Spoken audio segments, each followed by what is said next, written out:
Hey, what's going on, everybody? I was going to script this video and I was going to record it and edit it and put a ton of production quality and effort into it, but that felt kind of wrong for what I want to talk about in this video, which is old YouTube. The idea of old YouTube. What is old YouTube? I think the reason I wanted to make this video is I've been getting a couple comments on my videos lately saying that my content is reminiscent of old YouTube. And I think that old YouTube is something that means something different to a lot of different people, but most people will kind of agree on a couple core things about old YouTube. One, it was a while ago.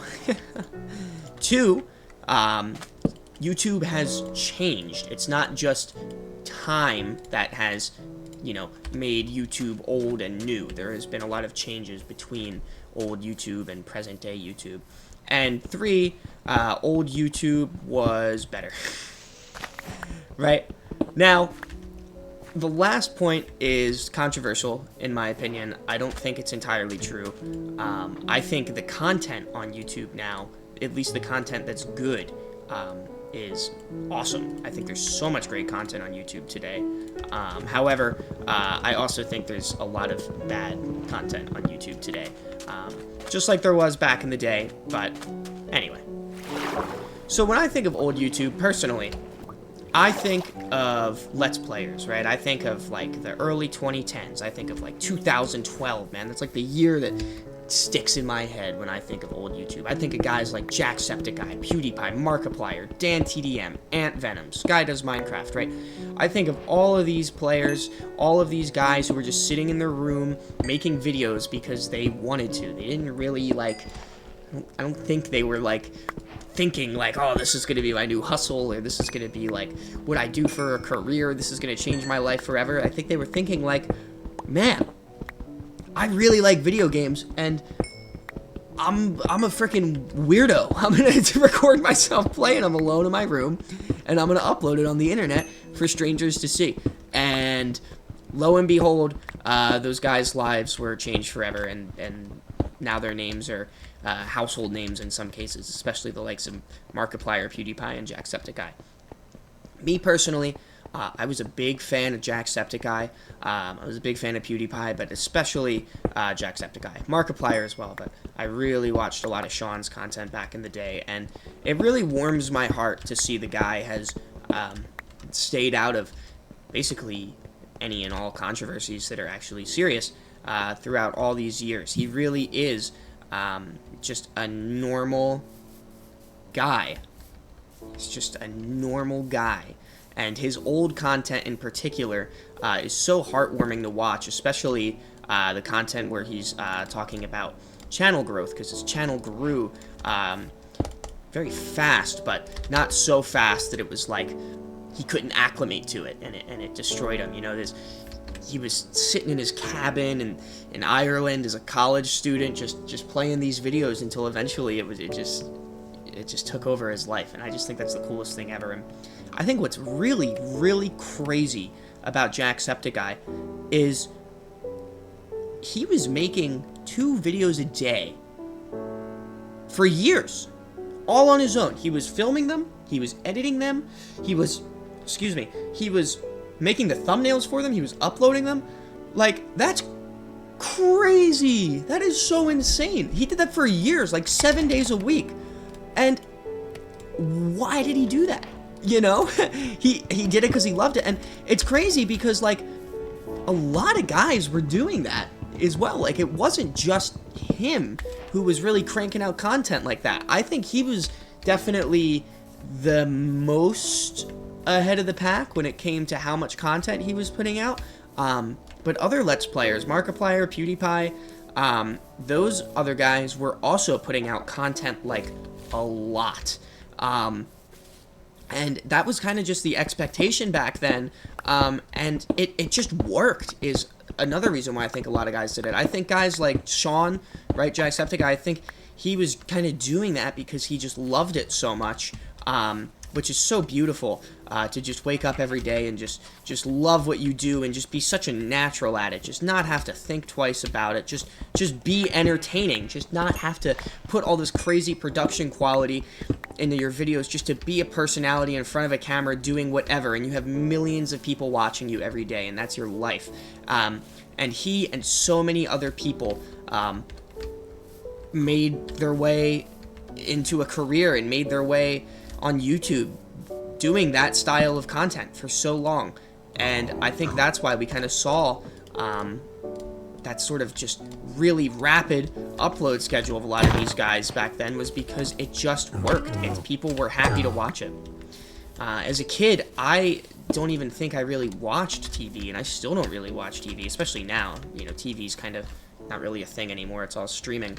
But back then, I didn't watch it. I was only playing video games, and I was only watching YouTube. And to a lot of adults around me at the time, that was kind of an unthinkable thing. It was like, you don't watch TV, and you know, my parents would maybe be in earshot when they hear people asking me this. It's like, no, he just watches YouTube. And part of the reason why I could just watch YouTube is because, like I'm saying, there was so much content. Just by like 10 different YouTubers on any given day could upload 10 videos. Yeah, and there's hours of content every day, you know. And that, to me, that's old YouTube, man. Just these Let's Players is really what defines it. But of course, you have other things that define old YouTube. You had guys a little further back, like Ray William Johnson. You had Jenna Marbles. You had kind of more, Village. You had kind of more of this like lifestyle content. And I kind of, I got into a lot of that too. I started using YouTube in like 2011, and I was really into watching like ghost videos, man. I loved ghost videos, right? And, you know, even further back than those people I was talking about, you had, you know, obviously like Fred, Smosh, I think came a little later, and, you know, all that kind of, you know, these guys doing skits and whatnot, you know, skit content, comedy content, they were, you know, really popular in the late 2000s, and I think of all of that as well when I think of old YouTube, but that was a little kinda before I got on the website. I was a little too young for a lot of that stuff, so for me personally, my old YouTube experience was Let's Players, right? And you know, today I was even watching Ethos Lab uploaded today or yesterday or a couple days ago, and I was just watching his video, and my God, I love that guy. I love Ethos Lab so much. He has just not changed, and he's never ever had to or felt the need to. He has just been doing his thing for years and years and years and years, and he has not ever had to change. He is totally in his lane, unbothered, moisturized. What's up, gentlemen? Focused, thriving. I mean, God bless him, really, and his content's great, in my opinion. And it's his personality, you know. It's YouTube used to be so much more about the personality and not the content. And you see, video essays are really popular on YouTube now, and I watch a lot of video essays.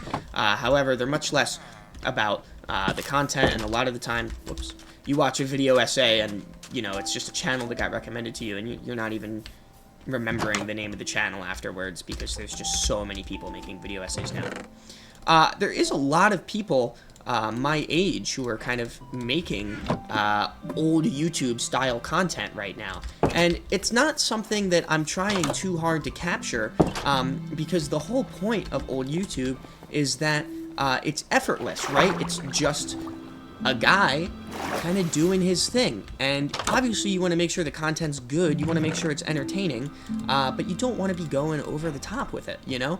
And I do like putting production quality and effort into my videos, but I don't always have the time and energy to, and like I said, for this video in particular, it felt like not really the right idea. Also, to be totally honest with you, I'm kind of hungover, so I'm a little tired and have some brain fog.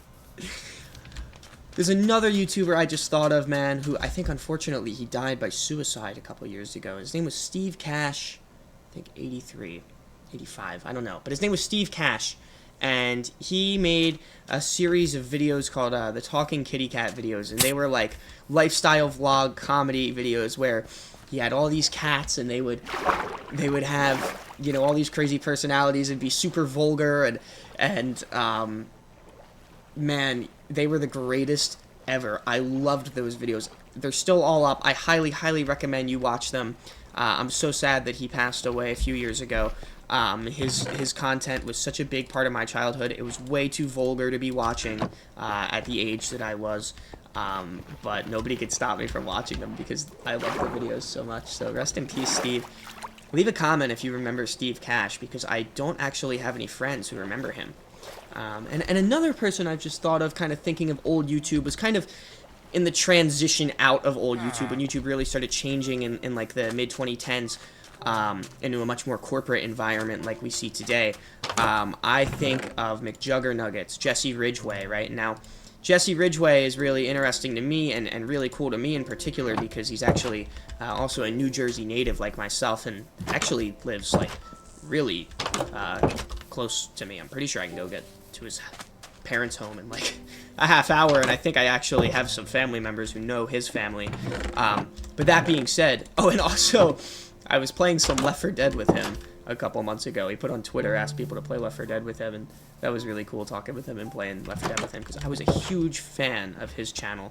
And Jesse's really interesting to me because he kind of started very early on in YouTube. He started way back in the day making Halo content. Now, Halo is really popular. You had Machinimas, you had Red vs. Blue, you had Rooster Teeth, you had Let's Play, you had all of that kind of, you had like this whole Halo content ecosystem, and that was like late 2000s, early 2010s was sort of the Halo heyday on YouTube, and he kind of got his start there, and then he transitioned into filmmaking, and obviously the Psycho series is what really took off for him.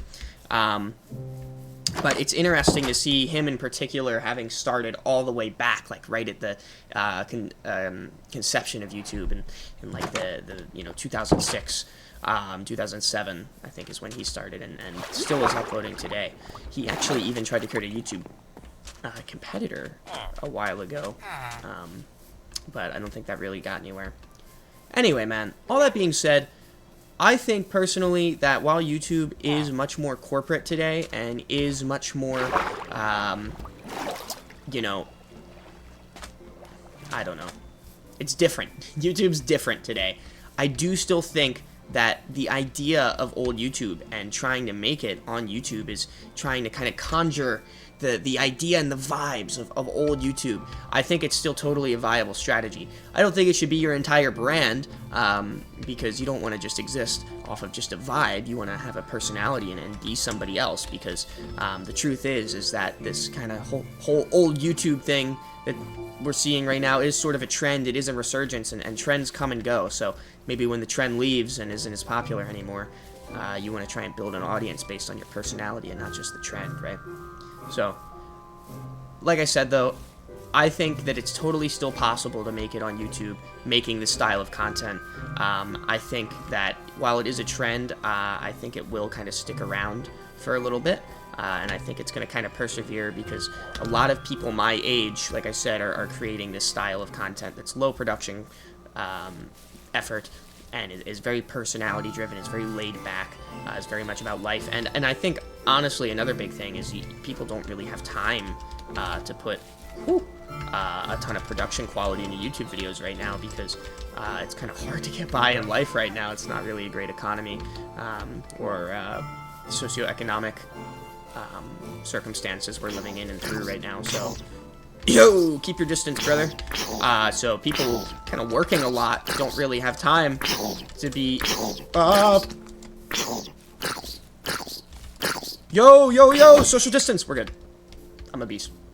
People don't have time to be making, high production quality videos. So, and also, like I said probably 100 times, a lot of these Gen Z guys grew up with the kind of content that I'm reminiscing about right now, and it's what inspired them, and they want to channel it again because, a lot of the